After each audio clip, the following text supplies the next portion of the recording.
What's up, guys? Welcome back to the channel. This is Soul, and I'm here with a new video with my good friend Phoenix.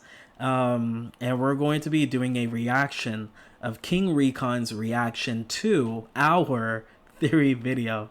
Go ahead and say what's up, bro. How you feeling about this? Us doing a reaction to King Recon's reaction of our theory video. Yo, what's poppin', everybody? Hope y'all feeling good. Hope y'all feeling great. Ready for another banger video. And this one, I'm really excited for, bro. I'm not gonna lie. It's really nice to see that how I'll say open-minded the community is starting to get.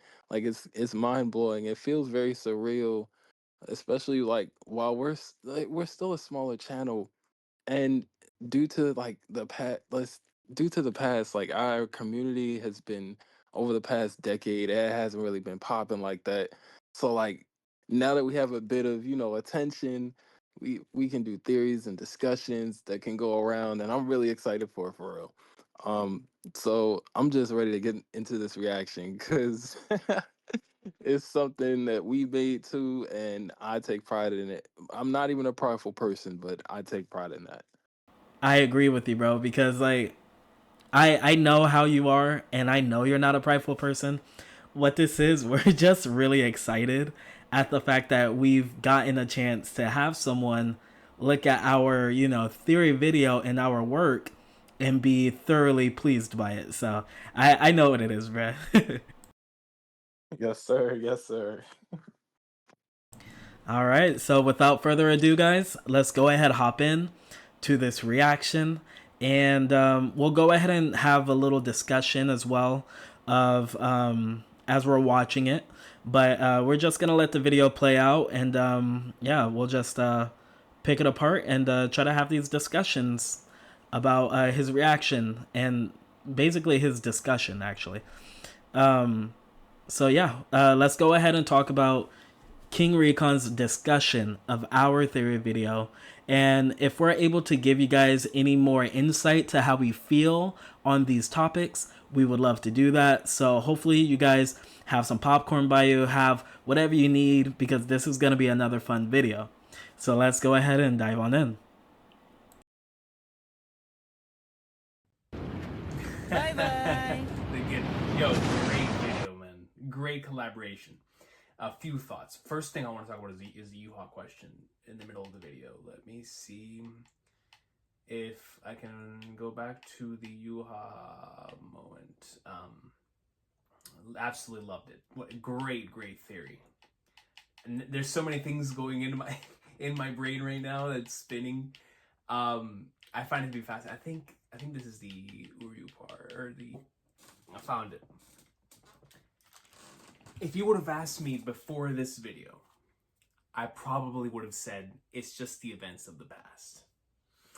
I think after watching this video, I want to say that was Yuha himself that was there. And what's making me lean in that direction is that if we're looking at it as you're discussing here through the lens of the obvious Christian undertones that are throughout the course of the Thousand Year Blood War, everything came from something and must all return back to that thing in the future. And obviously, like you said, like the two of you discussed in regards to the idea of souls and everything having a soul within the Bleach universe, I honestly do believe that maybe not consciously, but Yuha was there in that moment, in the creation of the Bleach universe, that pieces of his Reishi, what would become Yuha, were there, which I find to be really interesting, because that adds a completely different layer to Yuha wanting the almighty ability in my eyes, as well as the existence of the Quincy's themselves, the idea of the Quincy's and the Soul Reapers and the Hollows, with that in mind, all stemming from this one thing, this one moment when all of this was created. Because it most certainly does feel like the Soul King obviously created them so they could all live together in balance and in harmony, with still the animal kingdom-esque way of one is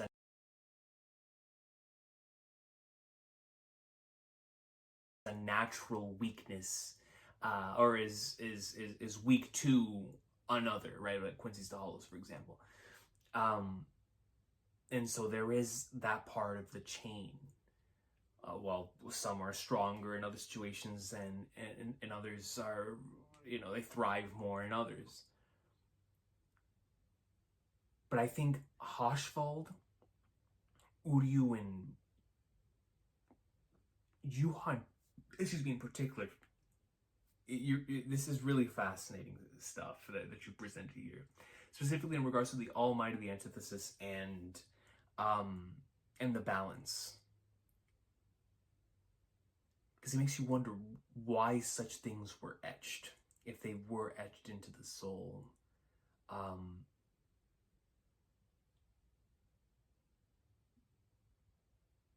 My brain is going crazy right now. Yuha, at the very beginning of the universe, then having a moment where Perninda takes him back to the beginning of the creation of that is so incredibly interesting to me. Because Yuha as a character fascinates me on the idea of wanting to see everything yet could not see anything. The idea of a character that for so many years was this individual who would eventually come to take the throne once again, being taken down by the very thing that he created, is obviously is a major element of this entire arc. But now as you bring the Uryu element into it, and his downfall is obviously at the behest of things that he created, literally, right? And Uryu and Ichigo now, especially now that you're talking about the Ashwaulan. All right, so hearing King Recon's his thoughts on our reaction for the Yuha scene actually made me jump with joy, because a lot of times you could say like, oh, let us know in the comments what you think about something, like in the middle of the video, and then like they forget because there's another half of the video. But I was just thinking that hopefully he does let me know, and seeing that he does talk about it at his discussion part, I freaking love that. So I'm just hecka psyched about that. But to continue onto what he was talking about, I actually commented on his video, and when he was talking about how he doesn't necessarily think Yuha was there physically, but the Reishi that would become Yuha eventually was there, I thought that was really deep. It's, in a way, I thought of it in the moment. I was like, well, what if Yuha, he was similar, and like, what if Yuha was a part of Adonais, as like maybe like being the Almighty, as just like sitting in the primordial world. Like, I know it sounds a little crazy, but like I feel like Yuha has the Almighty passively. We saw that with Ichibei after he sealed it away, right? We saw that Yuha still has the ability to see into the future, because when they were fighting, Yuha said, oh wow, I didn't know I could see this much with my eyes closed. And then the Almighty activated. So he has the ability of the Almighty passively, right? So like, I find that crazy. So like, is Yuha in some way the Almighty kind of like incarnate in like a human body? You know what I mean? Like, similar to how, I guess Jesus is God, but at the same time, a totally different person, but also one with God. Like I feel like it's similar to like that sort of you know, situation, you know, because we know that the Thousand Year Blood War has a lot of like Christian undertones. But yeah, I thought about that and I thought that might be interesting. So, what did you think about this part of his discussion, bro? See, me personally, I was ecstatic, brother. I'm not gonna lie. Like, this part made me so happy, and it filled me with such energy because I wasn't the only one that thought that. Like when we were first coming up with this theory, and then you mentioned this section, I was like, look, it would be nice if, that was the left hand that was, showing the events of the past to Yuha. But then I was like, nah, what if it was actually Yuha back then? And that would just put an extra layer to it, and seeing how you get to see visually Yuha's life basically gets submerged by what is the cycle of life and a new universe and the creation of a new realm. It was always so, you know, fascinating to me. It like extremely whimsical. Like it just drove me insane. Like when I got to finally see that scene, and then you mentioned it. Um, and then this is to see that King Recon's he took it a step further, and I'm like, okay, what if it's not, the U-Haul that we already, see and know? Because there is already a version of that already exists in that verse. We already know well, we know him and love him well. Old man Zangetsu. He's, you know, another variant of Yuha. And that's another reason why I can also, you know, I can appreciate the theory of, Yuha being a piece of Adonais himself. That's why I had the whole concept of, what the different irises meant, and, the will and power and all of that. Like he's the power, he has it passively, as you said. Like it just all lines up very well. And I extremely appreciated that part, like you said, him adding that in there because most people forget about it or gloss over it. It's really exciting to see someone have a like mind, or at least entertain a a line of thought. So yeah, that was what I thought. Yeah, man, because I feel like with our reaction, I know a lot of people could just shut it down, and I've seen some comments saying that this is a dumb reaction. I mean, a dumb reaction. I've seen some people say this is a dumb theory, and the thing is that I mean, a theory is something that you believe that could be true, not necessarily like it's like completely true. It's like, yo, what if this is what Kubo is getting at? Like I don't know. I feel like people they don't know how to open their mind and look at the narrative and look at what Kubo has already done inside of this arc. And they just don't know how to think for themselves, and it's really sad. So Yeah, and I definitely gotta agree on that because it's always funny how I said this before and I'll say it again. Kubo has a very funny way of writing. Like he'll he'll write so that when you make your speculation, sometimes you could be wrong, but when you're right, you're not always 100% right. There's always a special stipulation to it, or a unique circumstance that makes this, possible or plausible. There are certain conditions to it.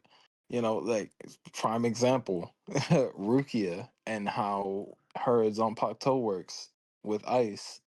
Like i- for the longest time, we're just thinking, oh, it's very similar to Toshiro.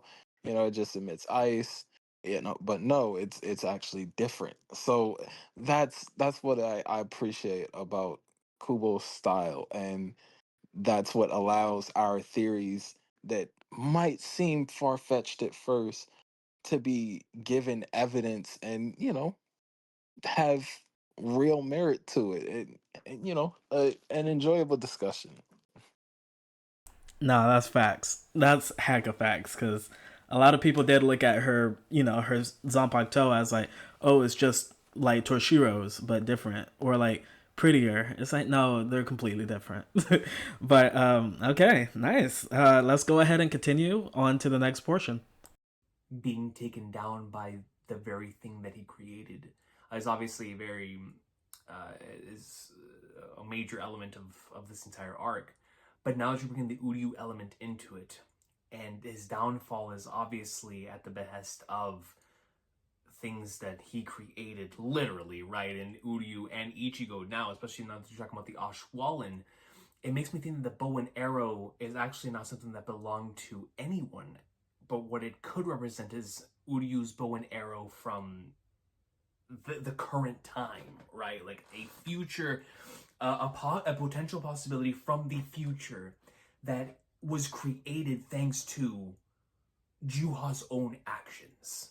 Similar to how the Ashwaulen created the Ichigo that would then be the one to take him out, and also created the Aizen technically of that would lead towards the demise and within the end of the series as well. So when you have those three, we have Ichigo, Aizen, and Uryu, which were all either impacted in Aizen's case from just mere fascination and knowing what could be done with really taking his plans into his plans really going into fruition after the Ashwaulen and being fascinated by the idea of the hollow and surpassing the barriers of the limitations that we thought were possible and then most certainly they thought were possible.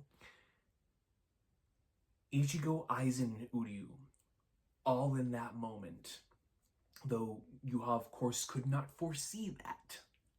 Because once again, he can see everything but cannot see anything. That then led to his demise. A demise that he more than likely welcomed, right? Leading back to the amazing conversation at the end of of the Blade chapter 684. But that is extremely interesting. I love this video. I love this video because it's not only is it an idea that I've never thought of, it's an idea that sort of puts a bow on why Ichigo and Uryu felt like the two individuals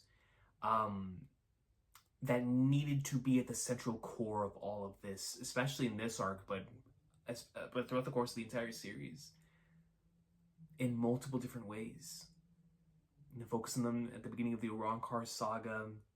Well, obviously, the core five, of core six technically, are all main characters in their own areas. But Ichigo and Uryu have just been so prevalent throughout the course of the entire story that you really opened my eyes to the potential thematic possibilities and also just really cool lore implications that could be cooked here in core 4. Because I've never thought about the Mimihagi thing, and I always wonder what that symbol was in that episode. But that actually makes a lot of sense. But going back to, once again, to the Ashwaulen moment, I honestly do believe that rather than it being a bow and arrow that signifies a battle or an individual at that point in time, or a passing of the torch per se, I really think it's just a future that was created there, showcased through visual imagery. Especially if Kubo's involved in this, we know how much he loves his visual imagery. All right, so what do you think about that discussion in that section that King Recon talked about? Man, all right, really quickly, before I jump into that discussion, there was one thing that I wanted to get back to from the first part that it really intrigued me. So I really wanted to talk about it. It was when he mentioned how the Quincy's, or why there is a system where the Quincy's have anything engraved on their souls, or why is there, engravement in the first place on one's soul. I guess, give a rationalization for that. Um, the what I came up with was Quincy's have their letters, their shrifts, basically in the similar vein to how Soul Reapers have Zanpakuto. And it may not be an inner world the same way that Soul Reapers have their Zanpakuto inner realms, because naturally they're Quincy, so it would be different, but there is still a parallel to it. And in this verse, in the world of Bleach, you have what is an emittance of what your soul projects. And because of that, that determines how powerful you are and what power even, sprouts from you in the first place. Like, for most cases, you're not going to see someone with an ability or a power that, they wouldn't really resonate with. And I could say the best example of this is, let's take from the Soul Reaper side, Soy Fawn. Soy Fawn, she is very stealth like. Her build is very assassin uh built, and it's extremely, swift and clean. Meanwhile, that's her style, but her personality is very explosive and bombastic like her Bankai. And it's a similar vein like that with the Striffs and some of the Quincy. And you have Baz B for a prime example. He's another one that his type is, it's hot. It's extremely, it's extremely intense.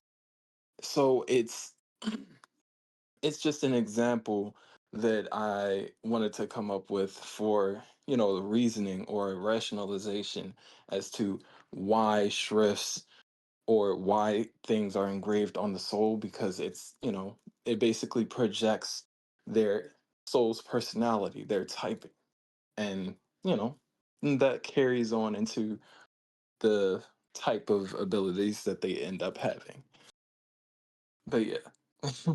Yo, that was good, bro. um I like that. That was really good. Thank you, thank you.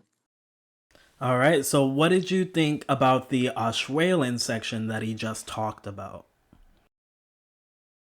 Now, as far as the Ashwelin section, I really enjoyed that he, picked apart on this as well, because with the Ashwelin section, he mentioned how there is, some type of future um interaction when it comes to there being the bow representing Uryu's bow from the future.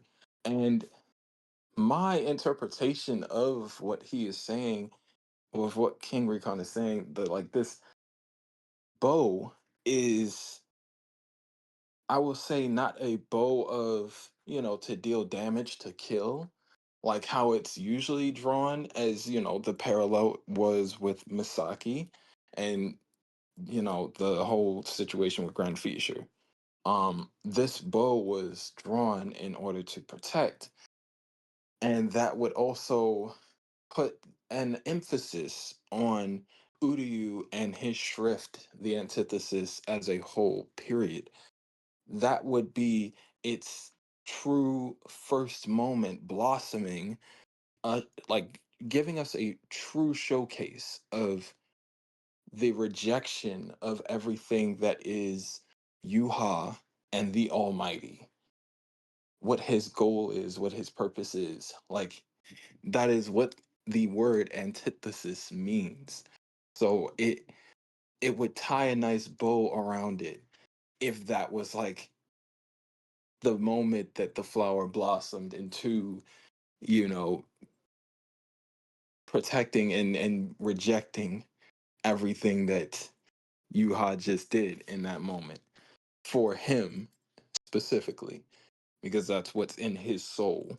For me, even when we made this theory video together, I didn't have too much to say about the Australian portion of it. That was very you driven and you heavy. And I absolutely loved just hearing your thoughts on it because, as much as you know, I had ideas about what it could mean.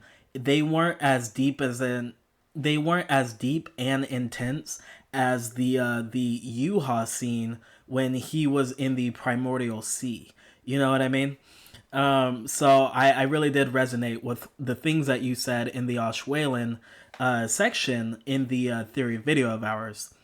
King Recon, he talked about how the bow that appears above Uryu isn't necessarily one of combat, right? Not like someone's like really shooting a bow and arrow, but he says something that is like kind of close to like representing that a future was created. And to briefly, go on to that, I had an idea. Remember when before Ichigo fought against Yuha in the royal palace, he had these weird visions. He had a vision of Yuha stabbing the Soul King, and then he had the vision of the Soul King, like for some reason the crystal, and then it became Ichigo. And then Ichigo was kind of like laying down, and then Yuha was looking over him, and even Ichigo was like, "Yo, what the heck was that?" In my personal opinion, I think in a way Ichigo is able to see the future. I know a lot of people won't agree with that, and some people might like it, some people might not, and that's fine. But I do believe Kubo is doing something with the future in regards to Ichigo. Now, the way I interpreted King Recon's bow scene, being that a new future was created, I thought of it like maybe Uryu was able to like intervene with the past in some way. I don't really know how that works, but I just thought that if the Quincy and Soul Reapers have parallels, then this would be a parallel as well. The Soul King, he's able to see the future and the past, right? Yuha, he's able to see the future and the past as well. Now we know that Pernida showed Ichigo. I mean, oops. We know that Pernida showed Yuha a glimpse of what happened in the primordial sea. Now it made me wonder, is there going to be a past and future thing with the limbs of the Soul King? And I thought about Mimi Hagi and Pernida. Maybe it's similar to Royd and Lloyd. One's maybe it's similar to Royd and Lloyd, where they share a similar power, but there is a difference. Maybe in this case, Pernida and Mimihagi are able to maybe Pernida and Mimihagi are able to show you things of the past, but one represents stagnation while the other represents advancement. Now, that's I know that's a big stretch. That's totally fine with me, but that was just something I thought about when we were just watching his discussion on the Australian section. Now, I'm not gonna lie, that is a fire theory. That was really clean, bro. Honestly, it's funny how most people I don't think would have made, you know, uh that type of connection like that seamlessly with Roy Lloyd and the hands, especially with how we felt, about Yuha basically, being the power of Adonais or being a piece of Adonais himself. It makes all much more sense. Like you mentioned before, with the Christian values and the Father, Son, and the Holy Spirit, like that trio being a thing, and that like they would essentially they would essentially be like the Holy Spirit being able to you know guide and do certain things that the Son is not necessarily doing. It's an extension of himself. Like I really felt like that was a good add-on, to the whole theory. That was really good. Nice cuts. Thank you, bro. And if you guys haven't, like, comment, subscribe to my channel, to Phoenix's channel, and to King Recon's.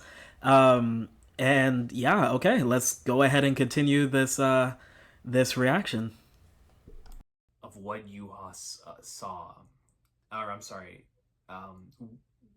what it was that he saw in regards to it being either a record of the past or something that he himself lived through. And I want to say that he himself lived through it, and not just Yuha. I feel like everyone in the Bleach universe lived through it, because that was the moment when everything was born. When all of them, Quincy's, Soul Reapers, Hollows, every single soul came from that moment, right? And they would later, be dispersed at different time periods. But for Yuha to be able to go back to that, to the inception of the universe, I mean, of course, that's something that I think all of us would like an opportunity to be able to see. But to have your main antagonist who can see absolutely everything at a later date, obviously not at that moment whenever he saw it. Hold on, But real who quick. does have that direct Yo, moment so of that. Yo, what's going on? if I heard him correctly, did he say something along the lines of Yuha having to basically collect the souls that were spread across different times? Not that I know of. Let me rewind it just a little bit for you. Maybe I interpreted that like because the way that I interpreted that was like he is because he was obviously there since the start of the universe. Like he was, there during the primordial, realm getting split into three. But like, if what he's saying is that wasn't, the same Yuha as before, and everybody's souls, obviously have stemmed from this realm, then it's like, does that mean that the people that he knew, like, let's take the Zayadilits or what's the other one's name? But like the different Sternritter that were there, they were originally people or pieces of people that were in the primordial realm. I And think like that he didn't just build the Stern, like it wasn't the Sternritters at first. Like they were a different military unit, and he was collecting people throughout all of his time, basically being alive.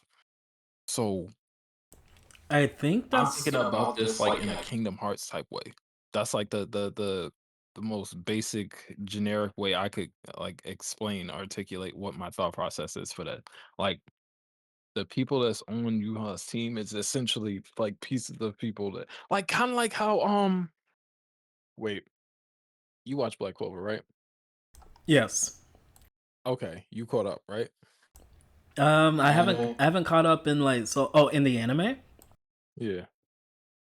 The anime, I forget what the last thing was, to be honest, but I was on the manga, and I got Okay, to good. So you passed the elf thing. That's the main thing that matters. absolutely I did. Yes. Okay, cool. So it's just like the elf thing, where the different versions of people that, look the same or look similar, that are elves, that are now humans. It's like that. That's how I'm thinking of it. The way he worded that.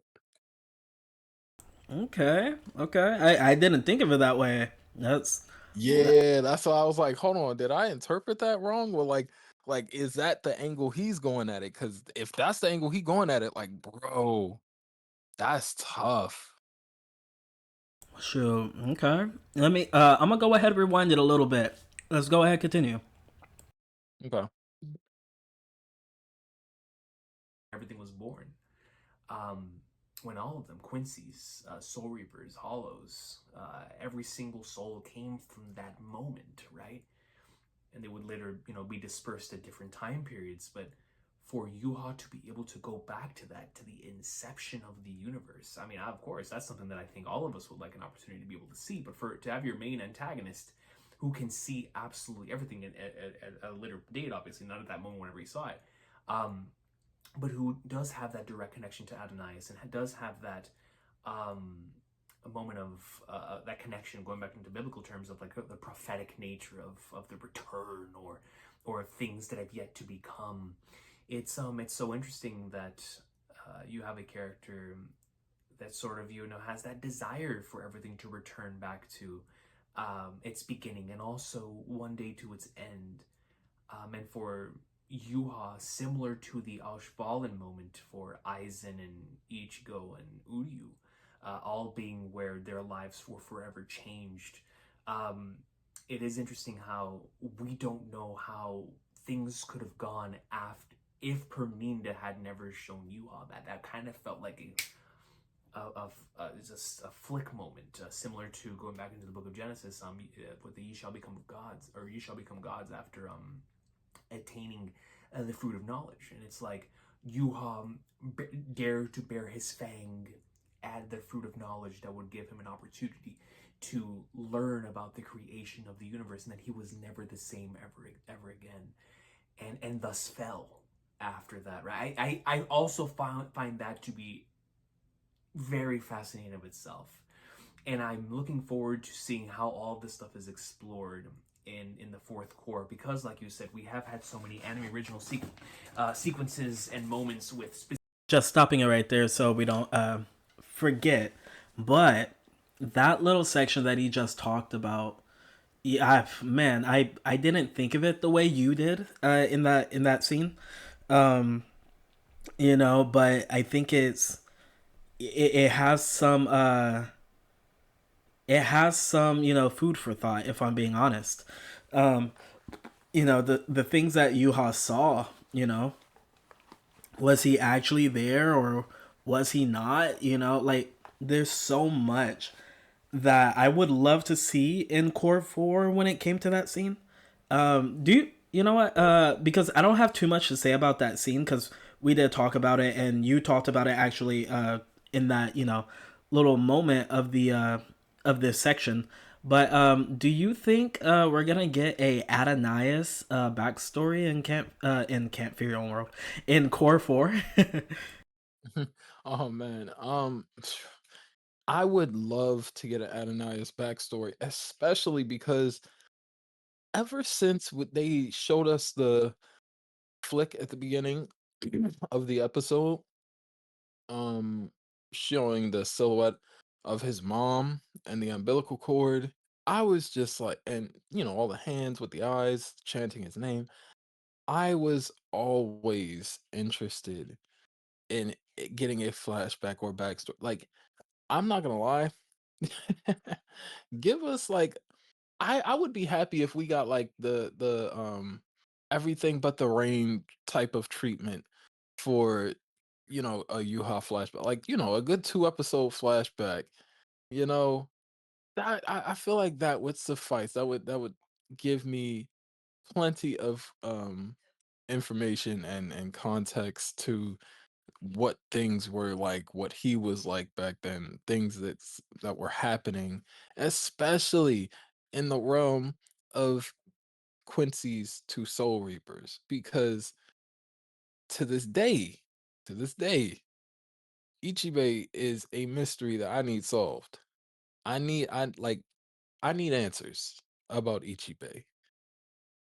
I get that. I need answers on Ichibei, but also if we did get a everything but the rain, but for like a Yuha flashback or, you know, Adonias flashback, I would eat that up, bro. Like, with what we've already gotten, I've been blown away. Like the anime original things that Kubo has shown us in this, I've been like, yo, this is like this. Yuha's in that top one spot for me in terms of Bleach villains. I can't lie, bro. Yuha and Adonias would benefit from a everything but the rain flashback for sure. I would love to see that, man. Yes, sir. Yes, sir. Let's go ahead, continue, and finish this reaction out. We're almost done with it, man. Dang. specifically those characters, specifically with Uryu and Ichigo and Yuha, that I'm looking forward to how it is that they decide to wrap all of this up because of all these different possibilities.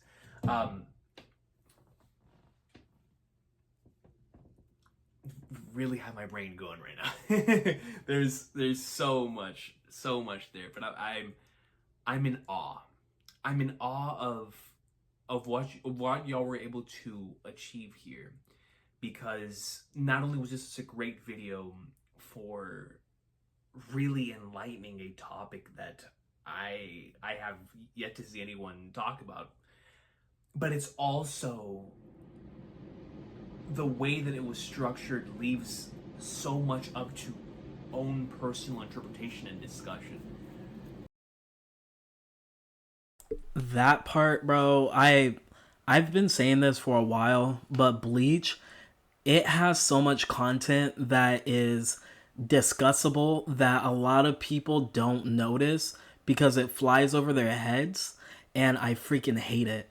Like I think people don't realize that Bleach is able to sit up there with One Piece in terms of like discussions. You know what I mean? Like there's so much, like, but people just don't talk about it, and I don't get it, bro. We need, and this is why I'm glad you and I did this theory video together, Phoenix, because we need to bring back discussions in the Bleach community and debates in the debates in the Bleach community, bro. I mean that. Yeah, I'm totally with you, dog. It's honestly one of the things that I've been itching for years. Like I've always, had an observant eye at things that were going on in the series, and things that he would put into the Q&As, and I would have different interpretations of what he's saying because Kubo, he has very funny ways of answering some of his questions. So, like like King Recon said, it leaves a lot of the creativity and interpretation up to you, and that's what creates more excuse me, that's what creates more of a discussion. That is something that it just fills my heart with so much joy. And I just ultimately am appreciative that he was receptive to it, he acknowledged it, and this is very much something that I've wanted to do. And like you said, bro, who else better to do it with than you? You've been a great friend. You've been an awesome collaboration, partner. It's always a great blast having, discussions with you about Bleach, One Piece, especially too, because, the, like you said, the theories and the discussions and conversations that come from, One Piece community is extraneous, and it's very diverse. And I have that same level of passion for Bleach too. And that's why, because it's less, I'll say, it's less out there. I want it to be more, you know, I want more people to be attentive to it because Kubo, he uses words, but when he talks, it's very like light. It's sleight of hand. So he says what he means, but he means it, he means it in a very multicolored way. And that's what captures, the essence of Bleach. And I'm glad that our video was also able to capture that essence as well. Um, so yeah, I'm I'm happy, bro. I'm like, super ecstatic for this. I couldn't have said it. I couldn't have said it any better myself, bro. Let's go ahead and continue, man. Dang, I'm proud of us. Good job, bro. Yes, sir. Like, this is something I would genuinely like to have a conversation with others. It is that interesting of a topic. But I think one thing is for sure, and that is that Uryu and Ichigo, and the more that we focus on the Soul King's connection to Ichigo throughout the course of this arc, we also have to then put focus on the connection with both Yuha and the Soul King, on both Ichigo and Uryu. So the more focus that we saw on that on Ichigo in Core 1 with Yuha and Core 2 with the Soul King, and then Core 3 with both, the same thing could be said obviously for Uryu, which I'm so glad that you highlighted upon that as well within the video. And now when it gets to Core 4 and we see the true connection between Adonais, Yuha, Ichigo, and Uryu, it is going to lead to that ending being viewed from a different lens. And I already think it's a phenomenal ending, not the ending itself. Y'all know how much I love that ending. I'm talking about those final like 4 to 5 chapters of that battle, where you get to see so many of the core central ideas of the series come into fruition there. And I think it would be so cool of the anime to not only have that final volume be filled with thematic brilliance, but also tie up loose ends from a lore standpoint as well, especially before we get into Hell Arc content, which is going to be necessary, because I always think back to the Hell Arc, starting off with that specific chapter about, Aizen and Yuha being the ones that held things in balance, and once they were removed from that equation, then these things were able to start taking place once Aizen in particular disappeared, holding the realms together, sort of serving as like a pseudo soul king within that final, the beginning of the Hell Arc. All of that stuff is so interesting to me, and the Aizen's connection to this whole Soul King bit, of course him daring once again to bare his fangs at the Soul King, calling it that thing. It's like Bleach has multiple different characters that their major flaw, their demise, was of their own doing. And I think it would be so cool for us to then circle back here within this final core and have that moment with Aizen where his own demise led to his biggest success as well. Right, because obviously it was Ichigo the one that took him down, but because he stayed true to it, and obviously he has the final conversation in the series on courage, and he knows that better than anyone, about not only his own journey as a character, having the courage to be able to do certain things, but also the courage from his enemies. And I think it would be... I'm looking forward to seeing how that's explored through the lens of what you're talking about here, with the Aizen stuff, with the Yuha stuff, with the Soul King stuff, with the Adonai stuff, with the Ichigo and Uryu stuff, and how all of that comes to fruition in a finale that is undoubtedly going to... I mean, we know from the manga that it touches upon a lot of these things, but now with all these new additions in the anime, I truly wonder how it's going to play out. And then there's the idea of the Quincy's. The idea of the Soul Reapers coming in and taking this place from what originally belonged to the Quincy's. The two of them having that generational dispute.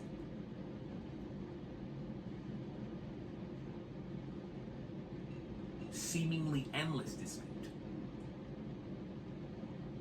And for one on both sides, and Ichigo on one side, and an Uryu on the other, to be the ones that finally put an end to the endless cycle that's prevalent in so many pieces of media, especially in the Japanese side of things, about putting an end to the cycle.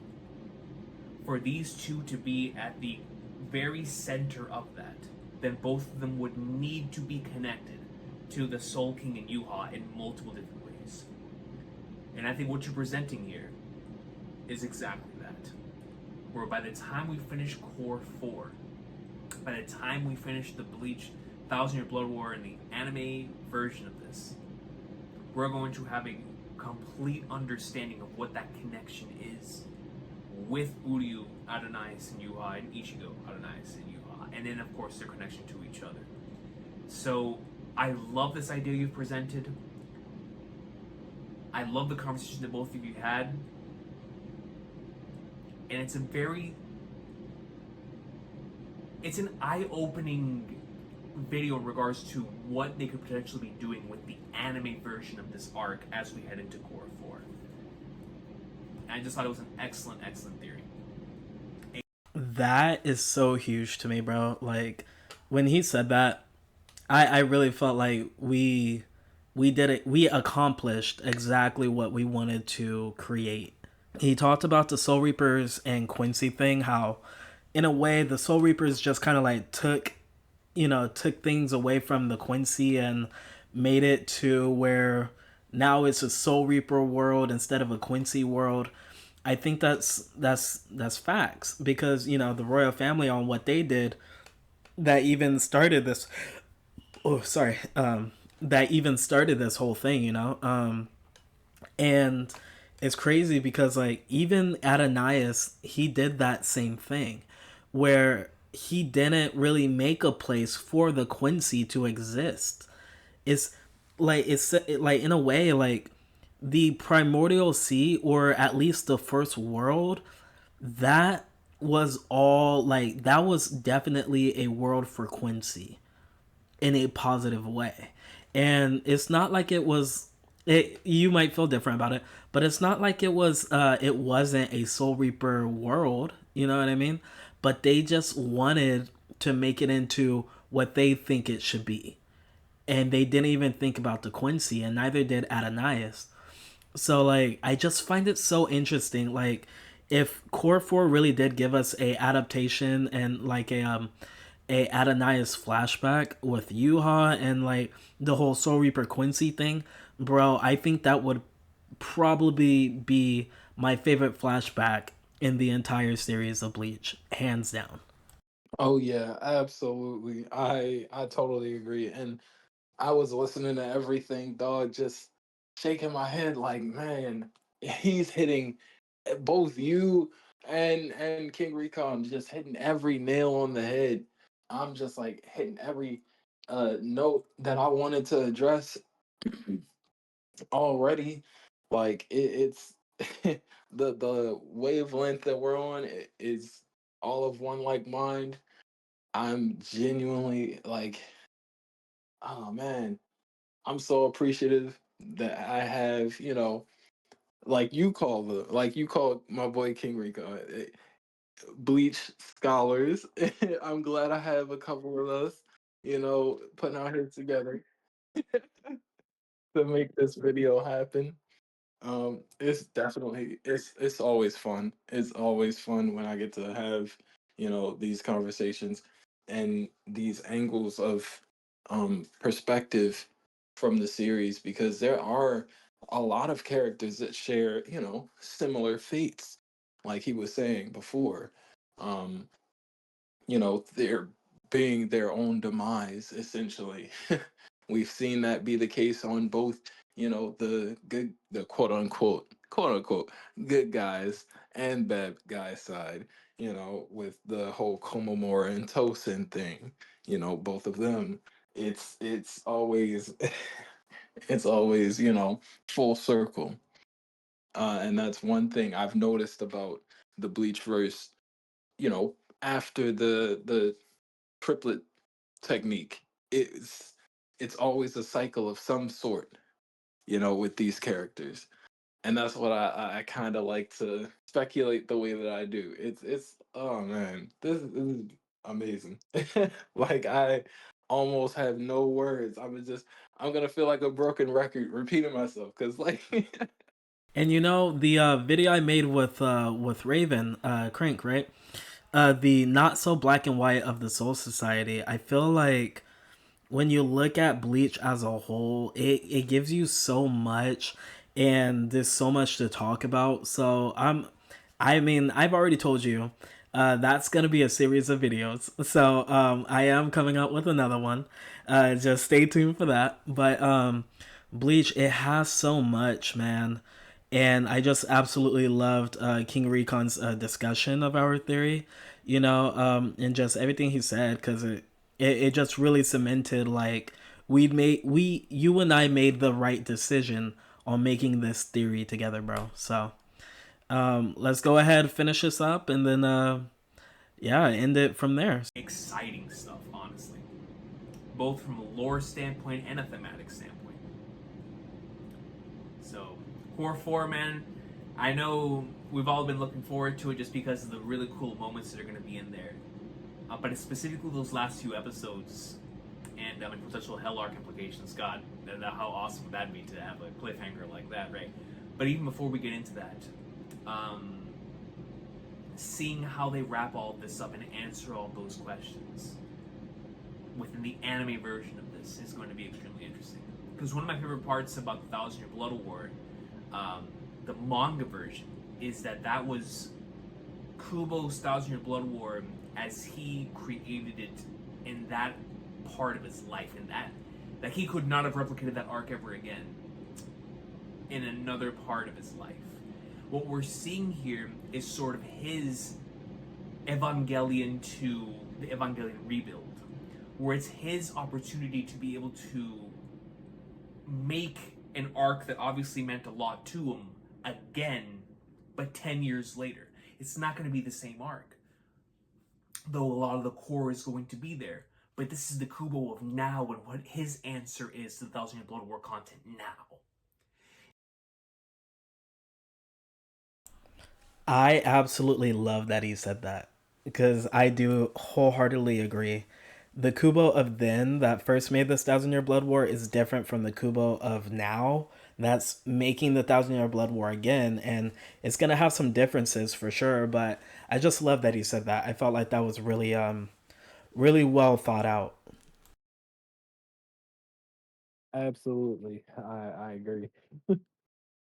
And so I wonder what must have happened on his journey from the original ending of the arc until now for there to be so much emphasis on this Uryu and Ichigo plotline. It was obviously there within the original manga, but it really does feel like his own journey from that point is going to be at the central core of this final season, and is going to tie together everything that we're talking about here today. But I can tell you what, this video just got me so excited for the character conclusion, the anime character conclusion of all of these characters, of Yuha and Ice, Ichigo, Aizen, Aizen from what I'm talking about here, and Uryu, because they all have a connection to each other, and I'm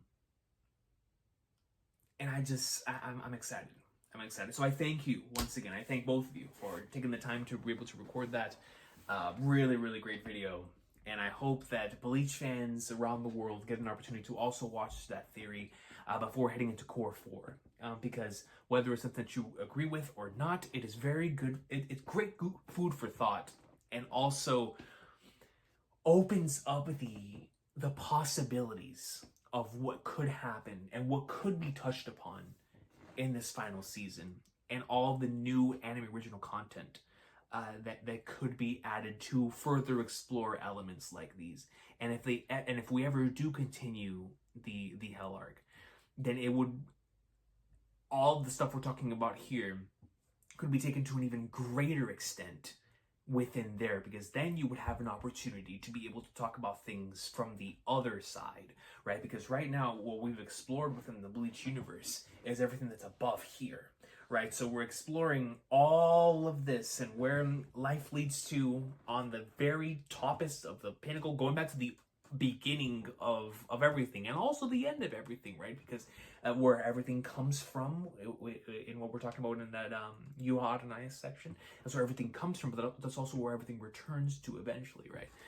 In this, it goes all ratio individuals going to either Soul Society and or Hell. And I think having an opportunity to explore that other side, especially with what we saw within that first chapter with Unohana, with Ukitake, with Yamamoto, and the kind of things that we can see now after we've gone through an entire series exploring one side of things, it would be so interesting, especially after that Hellverse movie, which I already thought presented really cool ideas in and of itself. But to have an entire arc with the Kubology pen on it to explore all these things that we're discussing here, but from another lens, would just be super, super fun. So I'm hoping it returns, because I love Bleach, obviously, and but more than my love for Bleach, especially in recent years, I'm so fascinated with his mind. I think he has a really great mind. Um, a mind for exploring stuff that genuinely interests me, while also having the really cool action and battle sequences that always get my blood pumping, right? So Bleach has always been a great mix. Bleach is like, I should say, Xenoblade is like Bleach. And I've been playing a lot of Xenoblade lately, where it is a series that presents ideas, concepts, and things that really fascinate me. I mean, they endlessly fascinate me, while at the same time presenting some of the coolest stuff you'll ever see. And I think that mix is what's allowed Bleach to resonate with so many people for so many years, and will allow it to continue to resonate with people for as long as it is prevalent within our mind's eye. But I thank you once again for this video, and I've been rambling long enough. This is how I know it was a good video. I'm out here rambling like I just finished an anime episode or something. But I appreciate y'all so much. Once again, go check out this video from Soul. I will leave a link to this in the description box down below. And all love to the individuals involved in making this, and I can't wait. I'm even more excited now for Core 4, man. It is going to be goated. So, awesome discussion. So excited for Bleach to come back. And let me know what y'all thought about this theory, either in this comment section, or you could tell Soul yourself within his own comment section for the video as well. I will see y'all. Take care. I can't wait for Bleach to come back now, man.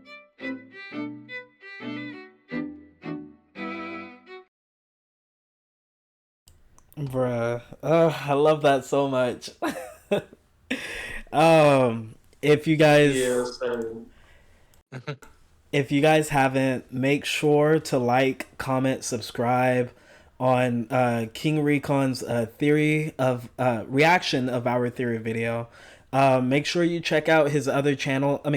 His other channel. Make sure you check out his channel because he has a lot of cool stuff that comes out. Just like these One Piece chapters, like his live reactions. I've been tuning in for a while and they're hilarious. They're great. They just, so go show some love, y'all, please. And as well, make sure you like, comment, and subscribe to Phoenix's channel, to my channel as well, because we have a lot more collabs coming up. And this is just the start of it, you know what I mean? So before we get out of here, Phoenix, anything you would like to say, brother? Man, you guys pretty much wrapped it up for me. Like everything that I wanted to say. Once again, you guys pretty much said it. I just wanted to extend my thanks though.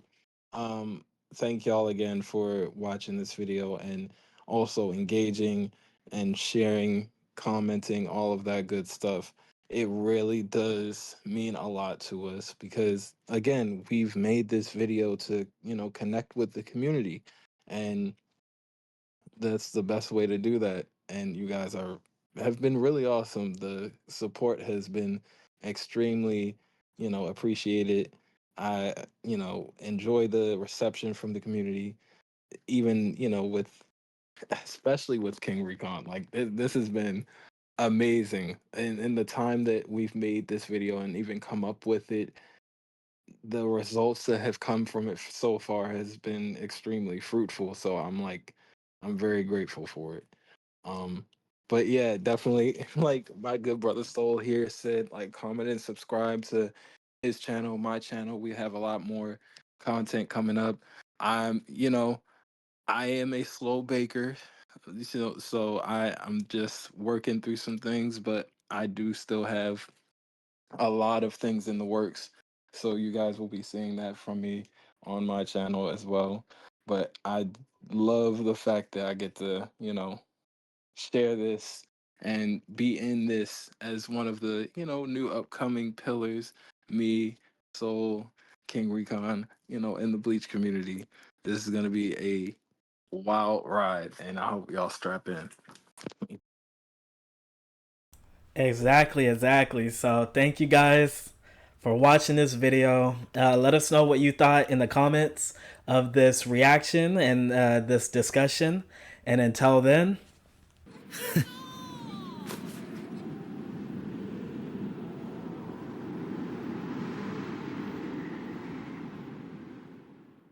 またな。